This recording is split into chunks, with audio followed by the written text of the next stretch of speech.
Then the bite. Ayun sir, tabahan ba? 4 counts ng portion. Ayun sir, ano po yung purpose niyo sir sa pagpunta dito sa Las Piñas RTC? Magpiyansa sa mga sundalo na nakasuhan ng 4 counts of perjury na pinail ni De Lima, Regales, Anyo, and Lanapa. Tama mo ba, para sa 14 lang, dun sa 18, bakit po? Bakit hindi para sa 4?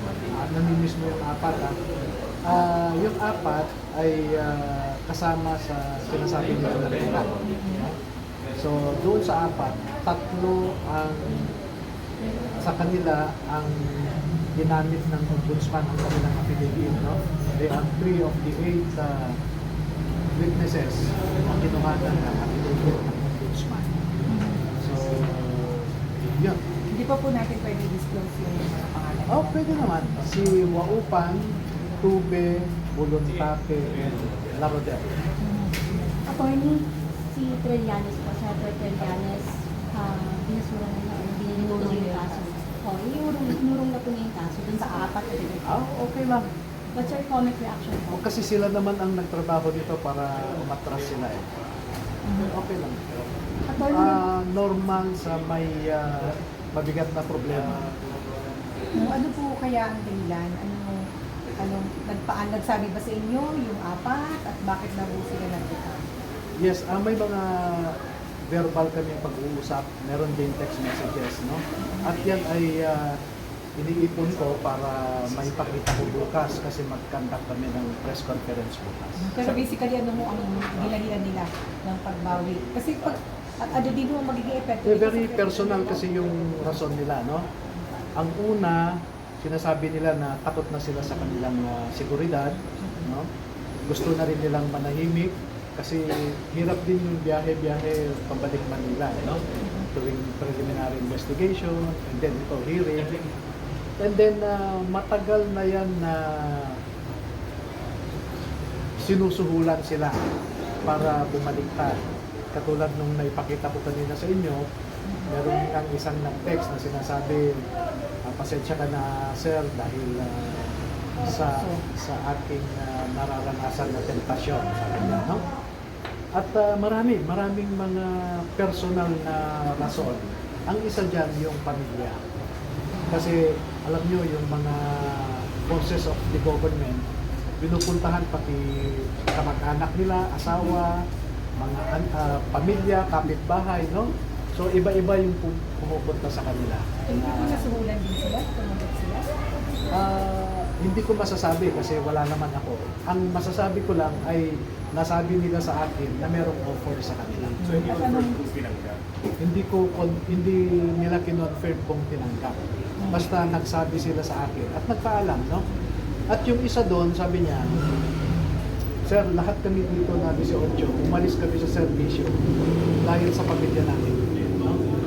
So pag sinabi ng pamilya namin na ganito, hindi na kami babalik sa servisyo, ay sinusunod namin sila. At ganyan din ang nangyayari ngayon sa amin. Dahil sa pamilya ay gusto na nilang manahimik muna kami. Kaya yun ang pinag-iisipan namin. So, nung epekto nito sa credibility po, nung natitirang naging 4 na nasa inyo? Well, it's between 14 and 4. Kung alin ang nagsasabi ng totoo. Pero tandaan po ninyo, no? Ang daming nag-interview sa kanila pati sa inyo. Sa Jessica Soho, sa Jessica Mena, maraming nag-interview sa kanila, no? At yung sinasabi nilang takot sila kaya nila in-execute yung affidavit daw na ginawa namin. Eh hindi naman totoo yun kasi marami silang pagkakataon na magsabi ng totoo sana. Attorney, marami pa raw sa mga 40 na natitira. Meron pa daw susunod na magre-recap din. Well, tingnan natin. Hindi natin masasabi yan kung mangyayari o hindi. What's the reaction naman po, the 14? So far ay galit sila. Nandito yung isa kung gusto yung tanungin. Nasaan, attorney? Kasi meron siyang inihabol na requirements niya. Pero pagkakuan na lang, pagka mag-press con na Pero lang. dadating po yung 14 today, Yes, because certain yes, yes. na Kasi kailangan nilang pumirma sa undertaking. Attorney, ikaw, ano mensahe mo naman doon sa apat na nag-recount? Well, nasabi ko na sa kanila yung advice ko mula nung nagpapaalam sila na pagbibigyan nila yung kabila, no? At naintindihan ko yung sitwasyon nila. Pero huwag nilang sabihin na pinagkakakitaan ko sila or meron kaming scam na gustong isagawa kaya ginawa nila itong affidavit or na pinilit o tinakot sila or prinomesahan ko sila ng limpak-limpak na salapi ayon sa isang ano to? May promise nga daw po Online, kayo no? na di mabibigyan sila ng pera, pero hindi ganun yung amount na Wala akong prinami. Well, maririnig nyo sa iba pang 14 pagka nag-press ko bukas kasi tatapusin lang namin itong pagpiyansa. No? Tanungin nyo sila. so wala kayong promise na, na magkakaroon sila ng pera sa Ang promise ko sa kanila ay magtulungan kami. Kung may problema sila sa pamilya ay magsabi sila para mapagtulungan. Ayun ang sinabi ko. At palagi ko naman sa ating mga Pilipino ay hindi masama ang nagtutulungan, no? Noong panahon nga ni Rizal, Bonifacio, Juan Luna, Macario Sakay, Aguinaldo, no? Del Pilar, nagtulungan din sila Pero ang advokasya nila ay para sa bayan. So ganun din ito. May statement din doon na parang pilit po yung salaysay nila, napilitan silang papirmahin. Ayan yung sa ombudsman. Ano pong... Nire-refer nila yung sa ombudsman, no? But I think the ombudsman has to respond to that kasi nakita ko yung proseso na nangyari sa ombudsman. Merong 8 abogado ng ombudsman in the presence of one supervising lawyer plus isang assistant ombudsman. 10 ang nagtatanong sa kada isa. Inisa-isa nila yan, no?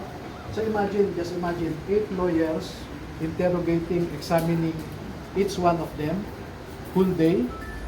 And then gumawa sila ng affidavit, nagsumpa sila sa ombudsman. And hindi ako involved sa preparation ng affidavits na yan. So ombudsman ang makakapagsabi. Sir, pwede ba yung picture ng warrant of arrest? Ate, wala, nandun yung mga dokumento. Pero pwede ko na rin yung name, sir. Wala ako ngayon dito. Pero later po. Press ko na tayo. Sir, pa-confirm ako, 72K per person, sir, na lahat naman yan ma-complete ngayon. Sir, saan yung presyo mo? Ina-arrange pa ng staff ko, malaman mo. Mamaya na tayo.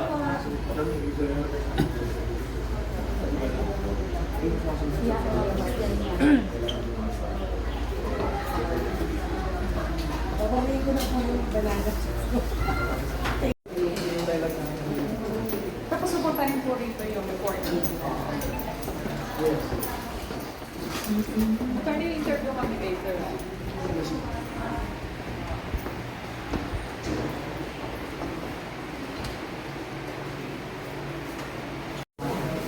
Which is today din po yun. Ipon ko lang yung gamot ko. Late na. Doon kasi. Tapos ka na bilya doon? Dito natin ito. Zero buwan, buwan po. Galapon. Dalawa sir. Galapon po. Okay na sir, pwedeng... Buti na lang, sumunod na siya. O, galapon. Samahan mo. Ano? Tingnan mo sa dalawang page ah. Diba? Sadyaw po. Okay na? Buti pa lang, kahit limang Tapos ka rin. Ha? sunod na siya. O, sige. Pag alis nitong ano, sabay-sabay mo na. Tapos ka rin sir doon? Ano po sir? Galapon? Sama mo na si Chief. Bilya doon. Sino, si Bata Kevin. Ano siya tulong? Baka hindi tayo marunong ng ano? Oo. Nakapirma mo sa isa. After dyan, may dalawa pa sa nakapirma ka na doon. Nakapirma ka na dito? May pipirma pa kung dalawa yun. Tapos na? Okay na sa kanya, di ba? Sabihin mo. Oo, sige. Sabay-sabay na daw lahat. Hindi ka tira doon ba? Sabihin mo, sabay-sabay na. Ah, sir.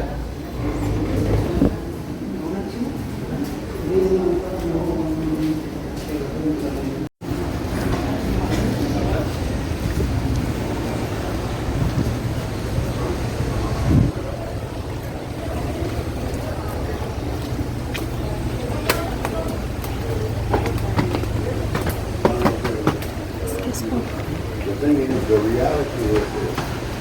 Joel?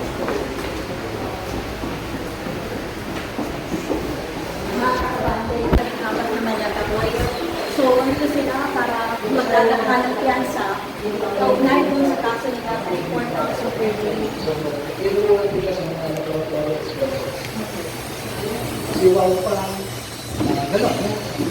Si Pumbe, nagkasakit yung asawa, anak niya, so natulungan din natin. Sir, in So, total, ano yung pakiramdam nyo na nag-recall sila after you helping them? Actually, naawa ako sa kanila. Pero hindi naman biglaan ito. In fact, sinabi na nila sa akin ito noon pa. Sir, baka pwede nyo lang po sila ipakita na nandito po sila ngayon. Sir, okay, iyan mo. Ito, halimbawa. Sir, pakita lang natin sila. Naku, may madali ka ako.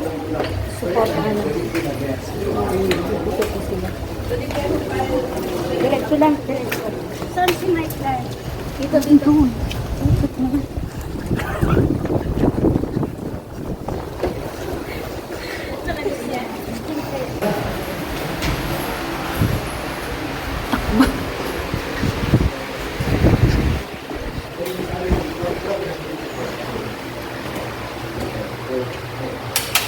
Sir, magkano lahat po ng pinost niya? Pinost Mga binayaran niyo for the day? Hinihintay pa namin yung official receipt na lang. Okay, pero magkano yung isa, sir? Ang recommended bill kasi is 18,000 per pound. Okay. 15,000. 18. So, there are 4 counts per. Person. 72,000 per person. 72,000 times 14, 1.3 times. Yes. Mga ganun. Sir, ang sinasabi You want to know nila, where it came from? yes, Ang sir. galing, sir. From my wife and my personal resources. Sir, what do you have to do here? You do not underestimate our love of this family. Okay. Sir, ang sinasabi nila, may gumawa na raw ng affidavit nung pinirmahan nila the first time that they appeared in public. Sa affidavit, kayo yun. So, did you really prepare their affidavits for them? Hindi sila nagsulat? Well, that's not true. And maybe the remaining 14 can explain better what really transpired, no? What really happened was I asked them to put it in their own handwriting, what they knew or what they know, no? Meron naman tayo nasa ating custody lahat ng mga handwritten na na statement. Meron kayong sinasabi na meron ba kayong parang naiisip na dahilan why they have to recant this time? Kung sinasabi nyo na they're just exaggerating.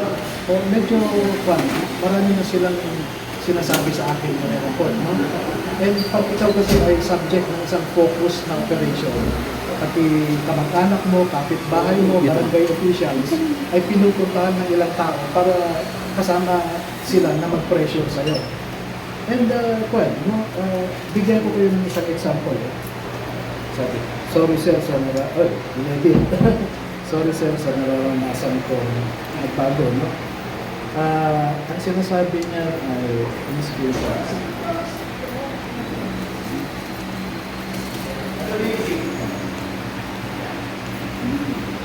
So, ito yun. Sorry sir sa nararanasan kong tempasyon na yun sir. Sino yung sabi niya? Si Waupan. No? At matagal kami nag-uusap nito. Matagal na After last night? Or before? Before. What? Before yesterday's recantation? Yes, before pa. Kasi Ano yung sinasabi yung nila? pagliligaw kasi sa kanila is a long-playing event, no? This had been happening for about 4 months already. 4, 5. Sino nanliligaw sa kanila? May marami. So Like sa who? sa press conference, well, one is an active police officer, si Calleja, no?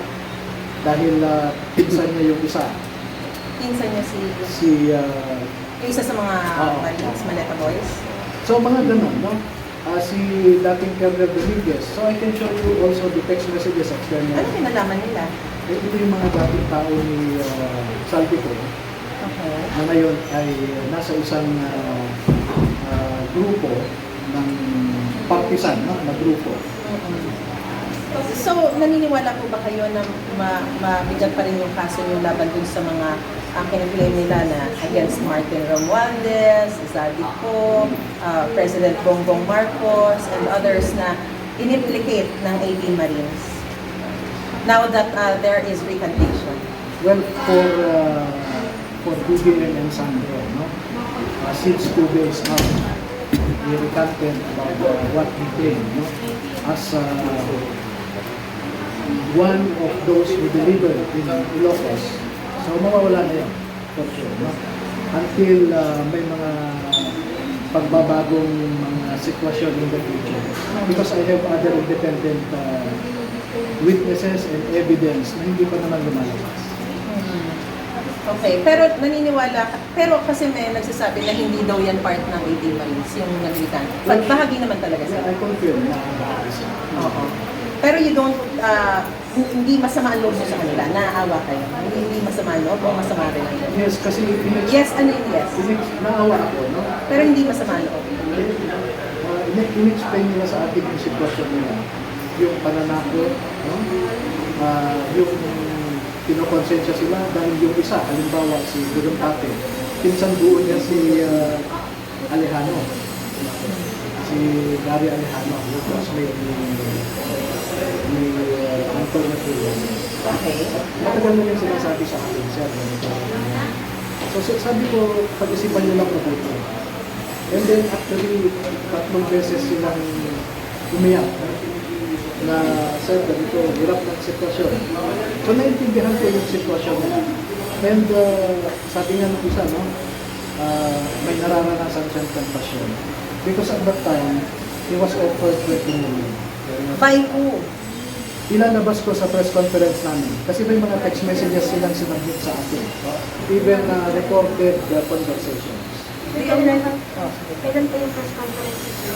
Just waiting for my staff to confirm with me the schedule, the time, the Pero yung 20 million? Kasi parang ino-offer 20 million per person? Yes, nandito si Juan, yun. Isa po kayo sa mga...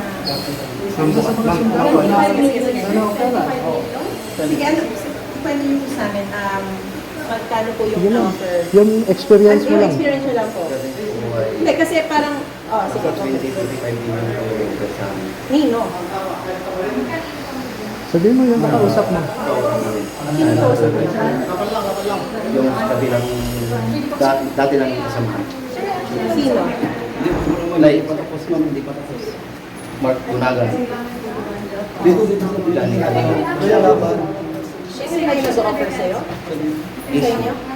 Sig magkakano kayo? 20. Nung una kasi, umabot ng 5 million lang, no? And I can show you text messages, 5 million.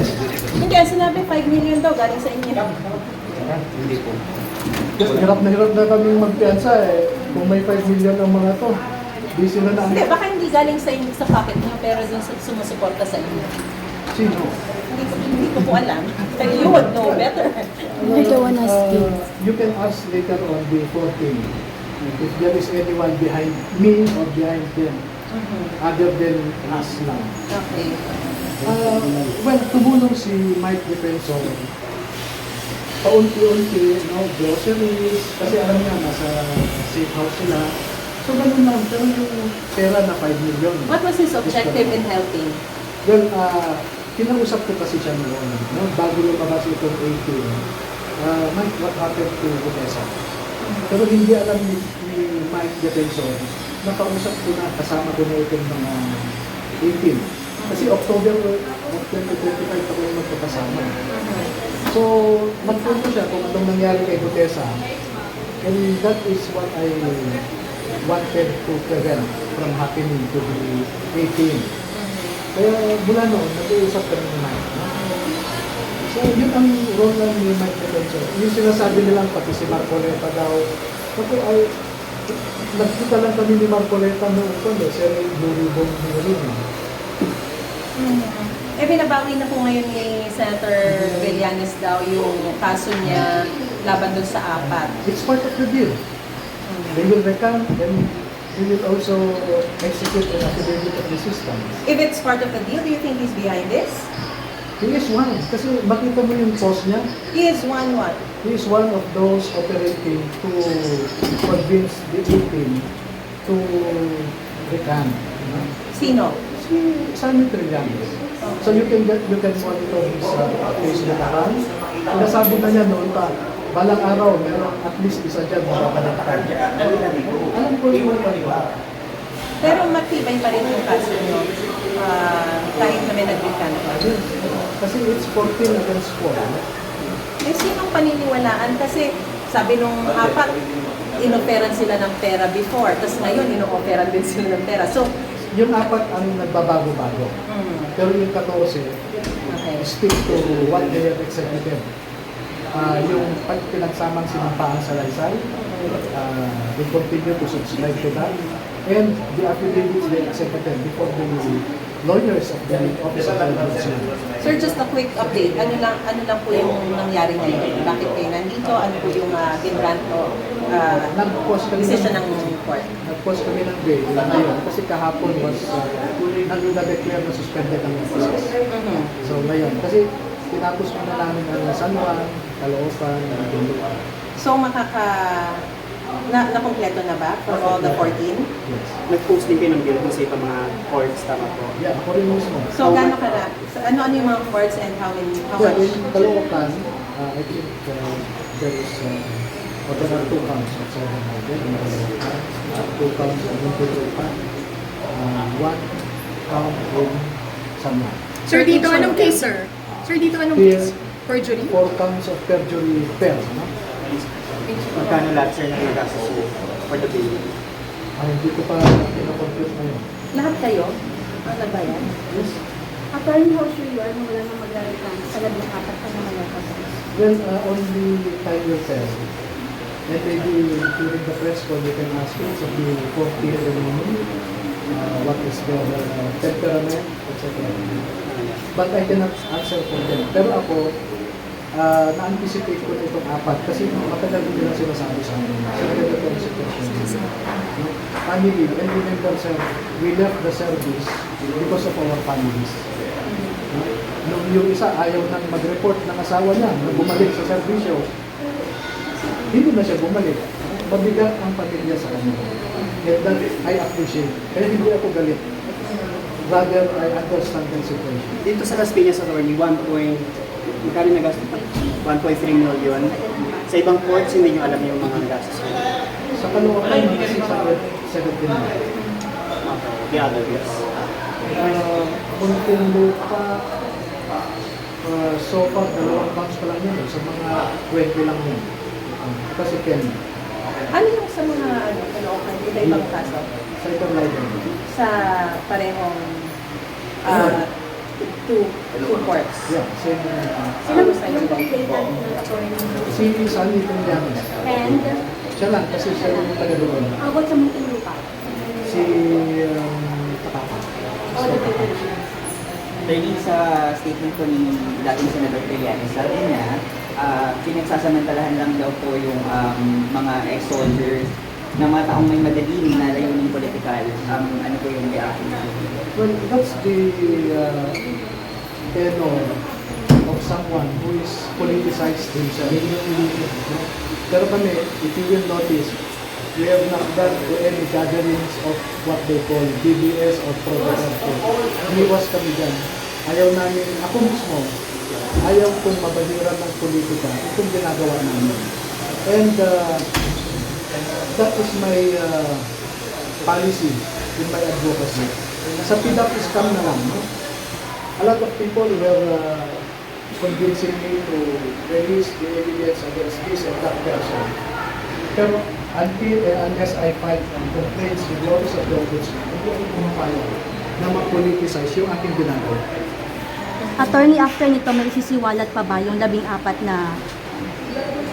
Well, kasi depende kasi sa mga tinatanong sa kanila ng mga nag-e-examine.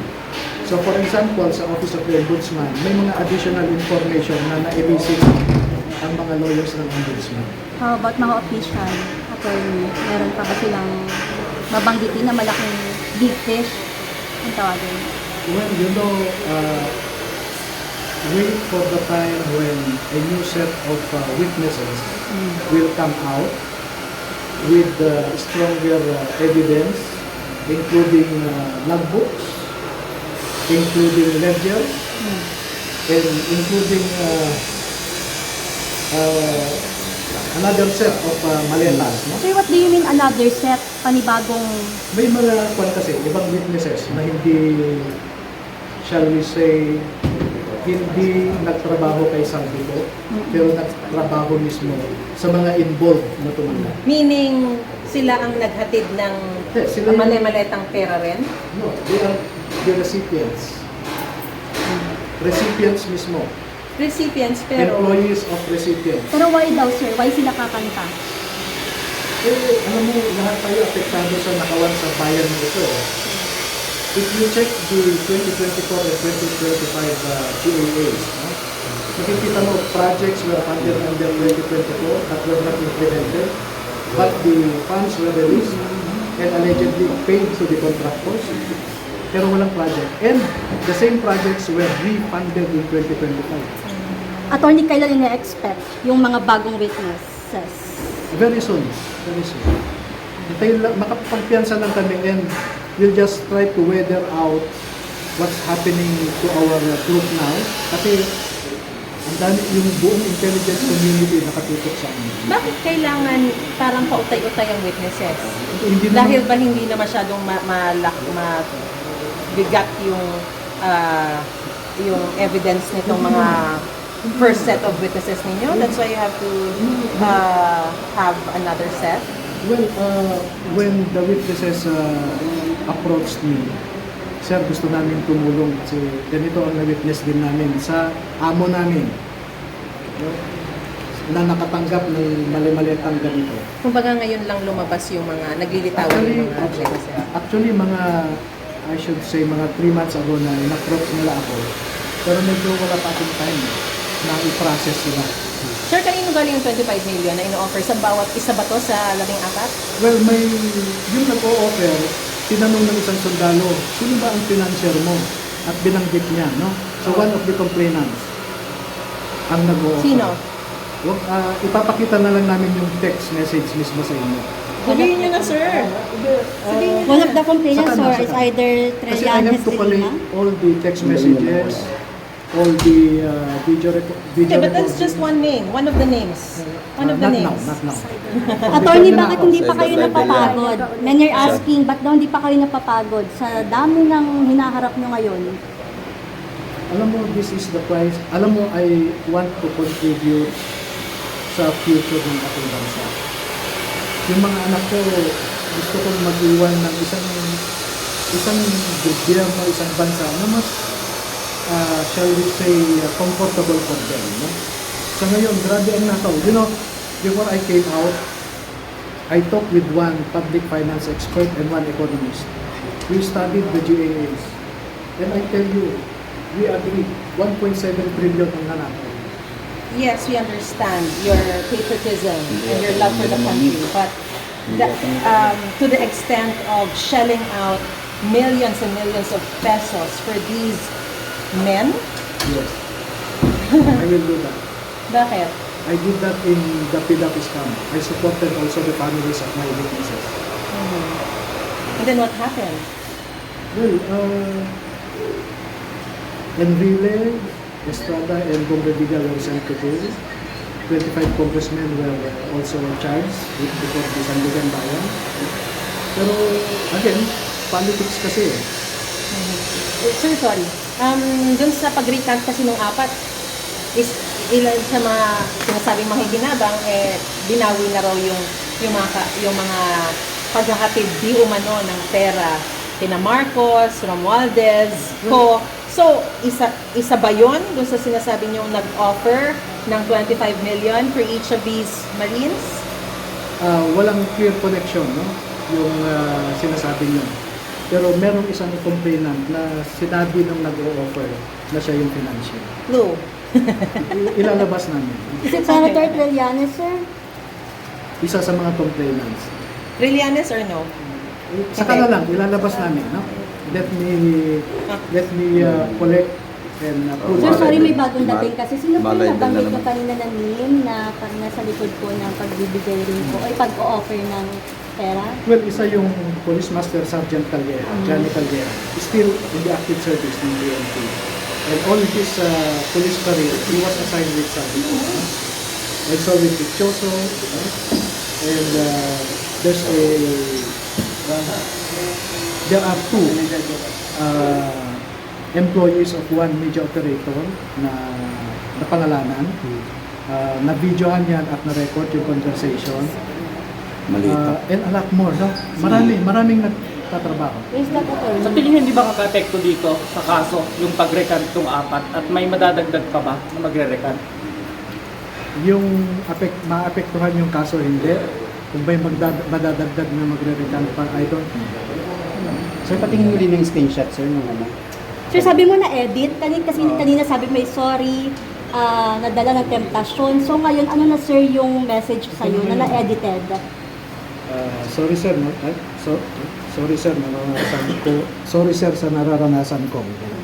Pero before that, Nawala na yung temptasyon, attorney. na-screenshot ko na yan. Ito yan. So sir, sorry sir sa nararanasan kong temptation. So sir, bakit Sino kaya? yan? Kanina galing yan? Kay Rosbert Warren. Yung isa sa mga nag-recant. May lumabas, attorney, 5 na daw yung nag-recant. Hindi ko alam yun. Actually, 5 naman po talaga sila, kaya lang hindi lang nakarating yung isa kagabi. 18 lang ito, 4 ang umalis. Pero Yung 14 isang- yung nandito, sir. Yung isang nag-recant, wala naman siyang affidavit eh. Yung si Valderrama na sinasabi nila. Actually, he approached me about 4 months ago, volunteering himself to be part of the Brave 18. Pero in-interview ko siya, na-sense ko, planted siya eh. Kaya hindi ko siya kinuhanan ng affidavit. Paano planted, sir? Planted ng kabila para makakuha ng information sa amin. So, parang ano pa to, laban ng mga pera?